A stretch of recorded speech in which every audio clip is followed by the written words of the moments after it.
Hello, and today what we're going to talk about is earthquakes. I'm going to try to demo a virtual earthquake site, but before we do that I want to talk a little bit about what an earthquake is. An earthquake is a sudden release of potential energy. You can see the ground stretching and stretching until finally it reaches a point where it can't hold it. Sudden slippage sends out waves in all directions. There are three types of force that can actually affect the earth. We have what's called a shearing force, which give rise to lateral faults. Looking at this side, this one's actually moved to the left, so this is a left lateral fault. Left. This one moved to the right. This is a right lateral fault. You can have tension forces, where you actually have more the fault actually slides over a little bit. You pull the two plates apart. This is called the hanging wall because it sort of looks like it's hanging on top of the fault.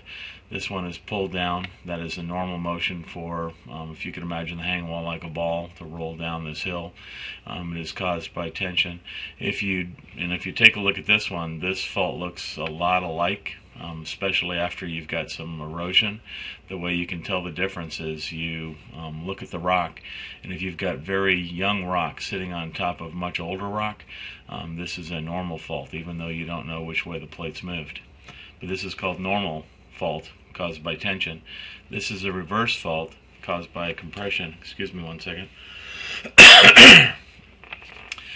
And this is after the fault and after a long time of erosion, wearing away erosion.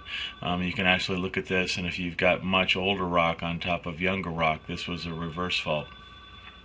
Major hazards for earthquakes, you've got all kinds of problems. It can be buildings, it can be lots of things. Going down here, we use a seismograph to actually figure this out. If you take a look at it, the seismograph pretty much stays in one place. You can make them for horizontal motion, side to side. You can make it for vertical motion, up and down. But what they do is they make a written record on it, and that's what the lab is going to show.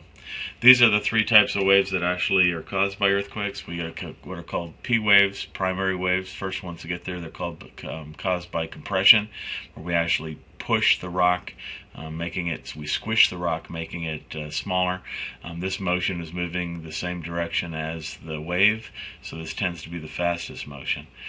This is more of an up and down, a shearing motion, which actually just takes the object and shakes it up and down. This is probably much more damaging to structures than this compressional force, although this one weakens it for this one. But you can see it just kind of goes up and down and up and down and up and down and up and down. And then we have the surface waves, which are probably the most damaging. They are the slowest of all the waves. First one that gets there is the P wave. Secondary wave gets there very soon after, and the surface wave comes in after that. So let's go take a look at this site. If I just typed in virtual earthquake, came up with this, the introduction, and you can see I've clicked it to make sure it is the site that I want. There is a harder version of this one, which I may try to tutor at a later time, but right now I'm just trying to get this stuff all set up. Okay, describes what an earthquake is. Says what seismic waves are. Shows you a seismogram. This was written by a seismograph. It was a piece of paper, and all of a sudden the P waves came in and caused this thing to start going up and down. Then a little while later the S waves arrived and starts going up and down, and remember the S waves are a stronger looking wave, but they actually shake the thing up and down much more than moving it this way, so the motion shows up as a larger wave. And then the surface waves would actually be a lot farther back here, and we don't use those to show the distance of earthquakes. So we're going to try to figure out distance and location of an earthquake. Okay, and then it says how's the epicenter located. We do need three sources to make this, and then I'll explain why. The one I demo for my kids is the San Francisco area, and then they go on computers and they have to pick one of these other three. So I'm going to go ahead and demo that one. So let's go ahead and choose that site. It's the default site. Shows you a map of the southwest of the United States, even part of Mexico. The earthquake is going to happen in California because it's called the San Francisco earthquake. So it happened someplace in this area. But the reason we have to pick 3 locations is if we call Reno and ask them if they saw the earthquake, they'd say yes, and they'd say how far, and they say 200 miles. So what we would do is we'd actually pick a point 200 miles away, and we'd say that was the earthquake. Well, it can't do that. It can actually be any 200-point location. It's a circle. So what they do is they draw a circle around Reno. Where do you send the help? You can't tell. So maybe you call Eureka, and Eureka said, yeah, it's 280 miles away. So you draw a line 280 miles away. And then you call Bakersfield, because that could actually be there or up here. Then you call Bakersfield, and they say, oh yeah, that's 230 miles away. So you draw that, and the only point that can actually make all 3 of those circles happy is where the earthquake takes place. So the first thing we're going to do is we're going to try to figure out how far these waves have traveled. How far is the P wave in front of the S wave in terms of seconds? So let's go view the seismograms. Here are the 3 locations, and we are doing Eureka. We're doing Elko, and we're doing Las Vegas, Nevada. So what we have to do is we have to look at 0, and it's nice they actually put 0 right here. Normally this is like a clock, and it's saying it's at 8:32 and 49 seconds, and this one happens at 8:43 and 27 seconds, and you have to calculate how many they are.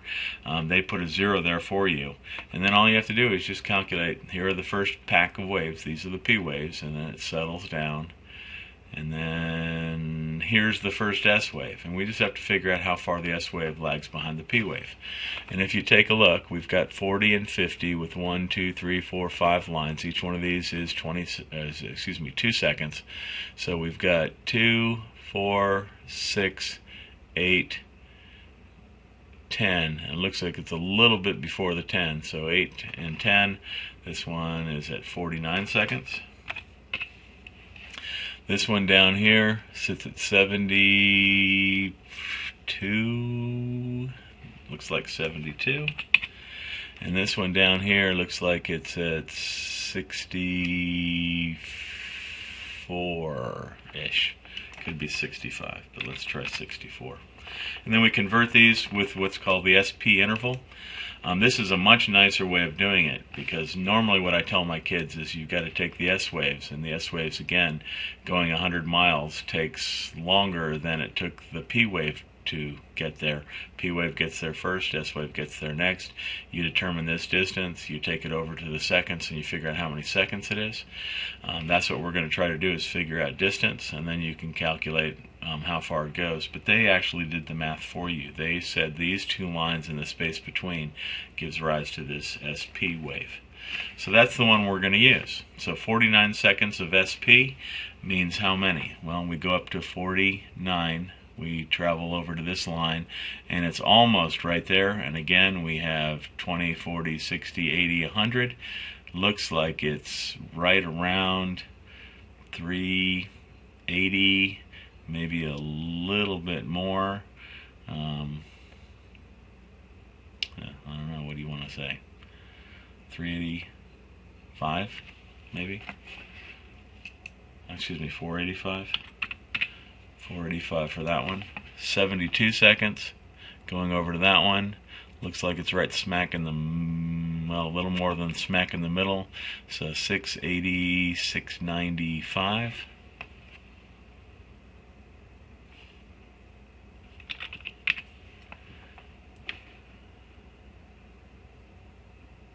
$595.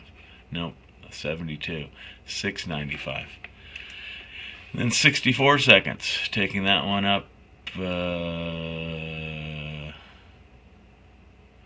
know what? That's all wrong. These are in individual seconds. So 49 seconds puts it up to here. That goes up, looks like 380. Right around 480.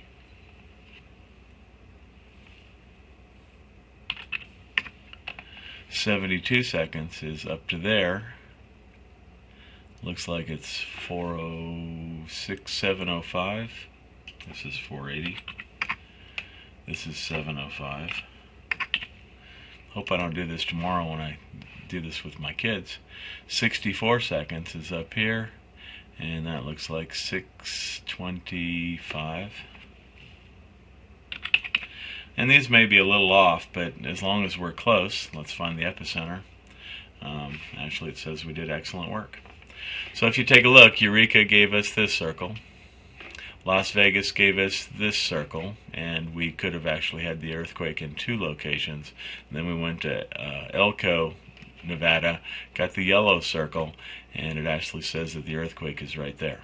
So there is where the earthquake happens. Next thing is we got to calculate how strong was the earthquake. The way you calculate how strong the earthquake is, you figure out the maximum height of the largest S wave, which is the largest packet there is, largest S wave you can find. So let's go over to there.